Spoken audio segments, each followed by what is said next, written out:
A big thanks goes out to Squarespace for sponsoring this week's video.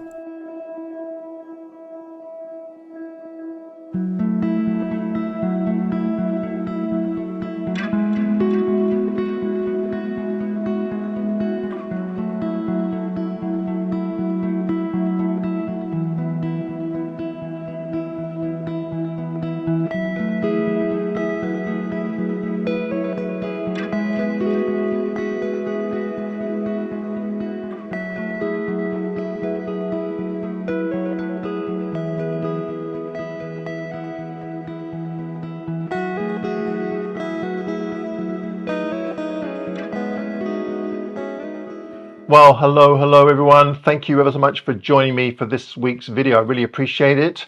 For those of you that aren't familiar with who I am, my name is Adam Gibbs and I'm a professional nature photographer living on Vancouver Island in the beautiful province of British Columbia, Canada.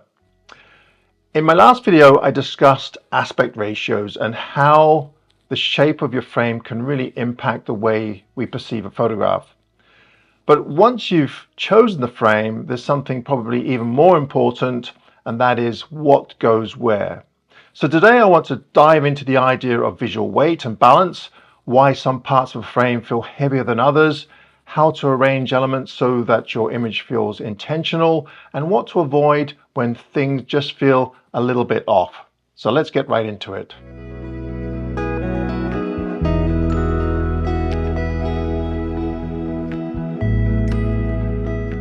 So what do I mean by visual weight?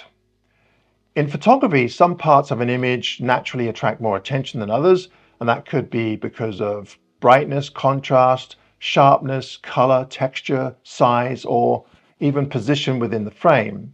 So visual weight is not about physical weight, of course, it's about what feels heavy to the eye. A bright area, a vivid color, or a detailed subject will all pull the viewer's attention. That's what visual weight is.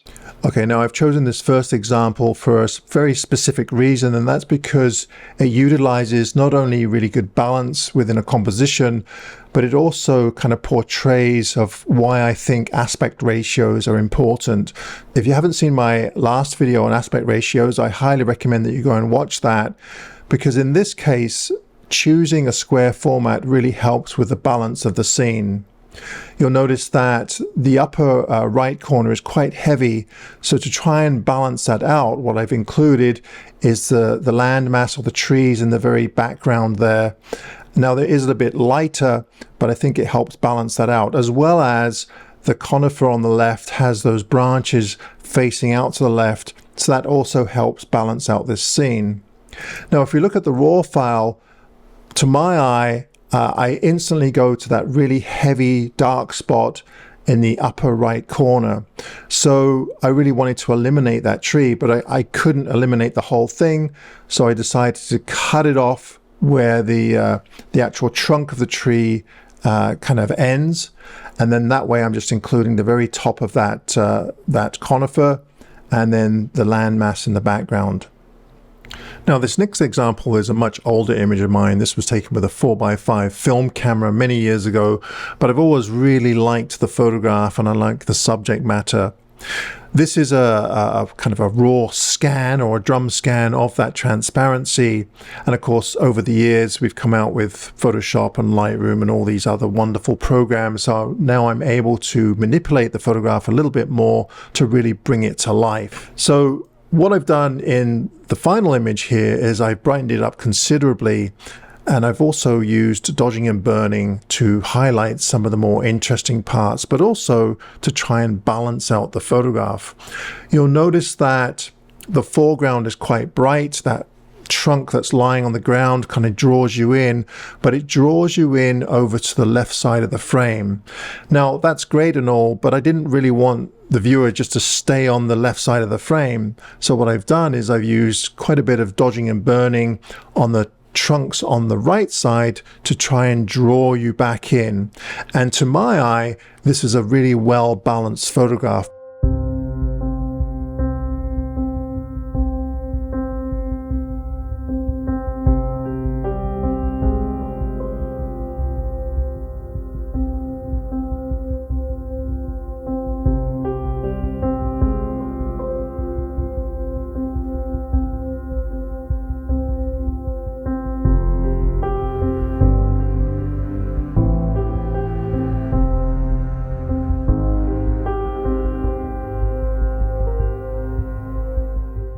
In this third example, I would consider this a well-balanced photograph. Now, you may have noticed this throughout a lot of my videos and a lot of my images. I'll often place the main subject right dead center. And I don't have a problem with this, even if there's utter chaos on the outside of the frame. As long as there's a central character or a main character in the middle of the frame, that will always draw your eye back to that point. Now, in this case, I think it works because even though it's a little bit heavier on the left side of the frame, there's enough in the right side of the frame to help balance that all out. You may have noticed that I've also tried to isolate the middle tree as much as possible. There are a couple of branches at the top that kind of overlap, and that's okay with me. But the majority of the tree is isolated, and that was all done on purpose. Now, if we look at the final image, to try and isolate it even more and draw you even more to the center, I've actually brightened that central portion and darkened the outer edges so that there's no second guessing what the main subject is.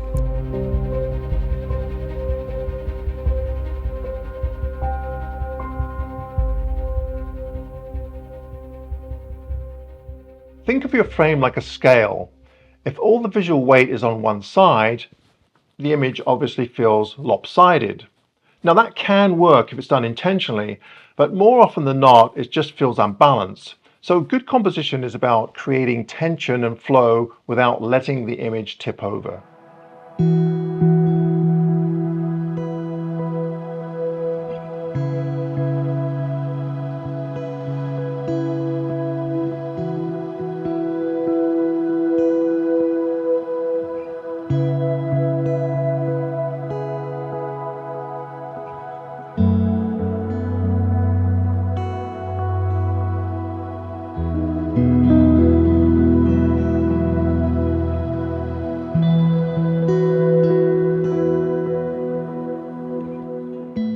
Let's look at a few things that add visual weight to a scene.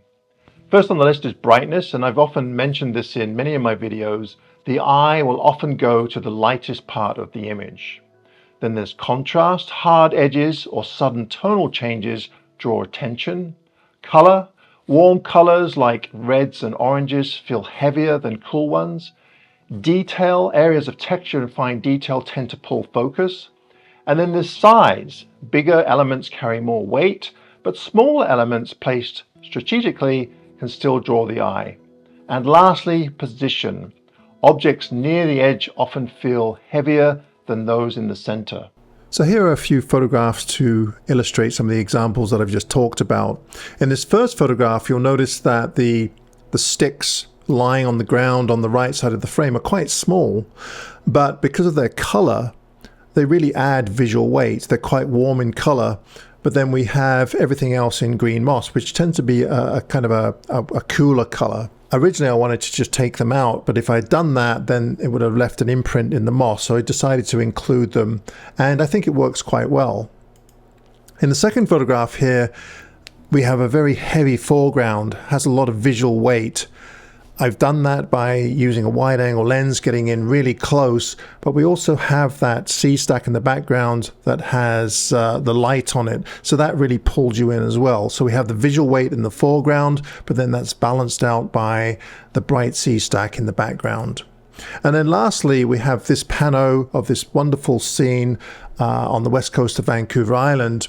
Now, the visual weight tended to be quite heavy on the right side because we have that stream. It's quite bright, but to kind of counteract that, I used the leaning tree, and I think that really adds a nice balance between the two. You're kind of looking at the stream, and then you start looking on the left because it has a lot of really interesting details in there. So those are just some quick examples that I think work really well as balanced images.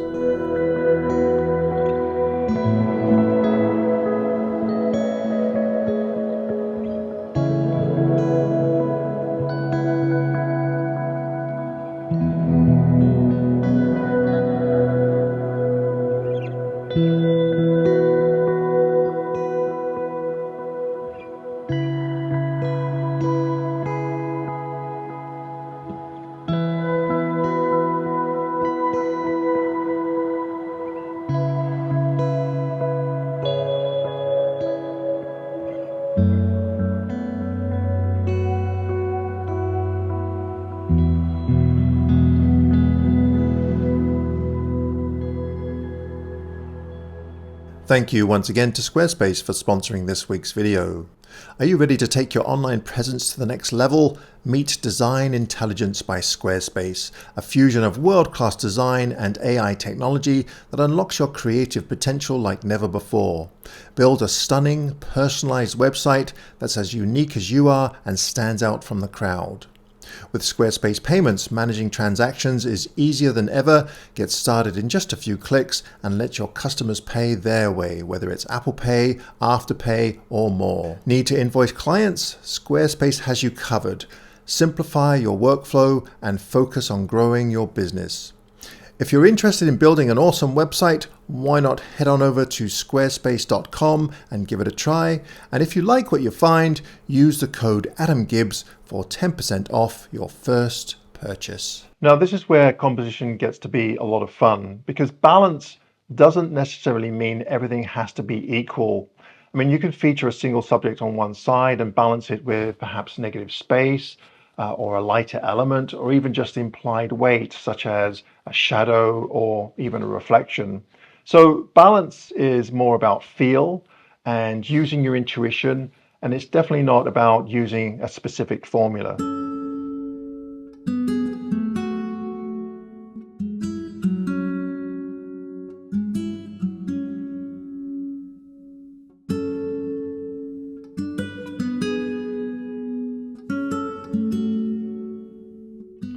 Now, not all balance has to be calm and centered. Sometimes a bit of tension can make a photo perhaps a little bit more interesting.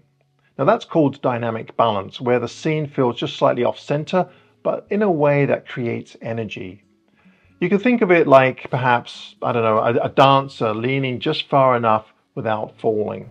This photograph here is a really good example of what I'm talking about. It does feel off balance because we have that tree leaning out of the frame in the foreground. But even though it's a little bit off balance, I really do like the photograph. And actually, I included it in my book, Land and Light.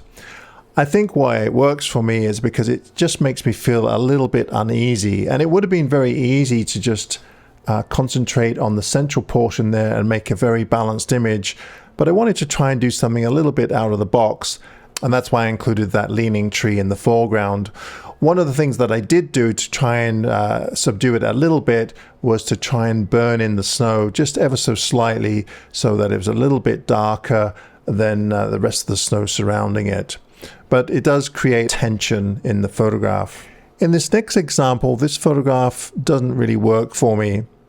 We had some amazing conditions. This is in Scotland. This is the raw file. We even had a mist bow that you can see over on the right side. But for the life of me, I just couldn't find a balanced composition with this island. The island was the main feature, but because the mist bow was so bright, it really takes your attention away from the island. So at the end of the day, balance is really about awareness. Next time you're out in the field and you're composing an image, try and take a step back and ask yourself, where does the eye go first? What's pulling my attention? Does anything feel too heavy or too empty? And if something feels off, there's probably a good chance that it is. You can use brightness, texture, space, and placement more like tools and not rules, basically to guide you or to guide the viewer's eye to where you want it to go.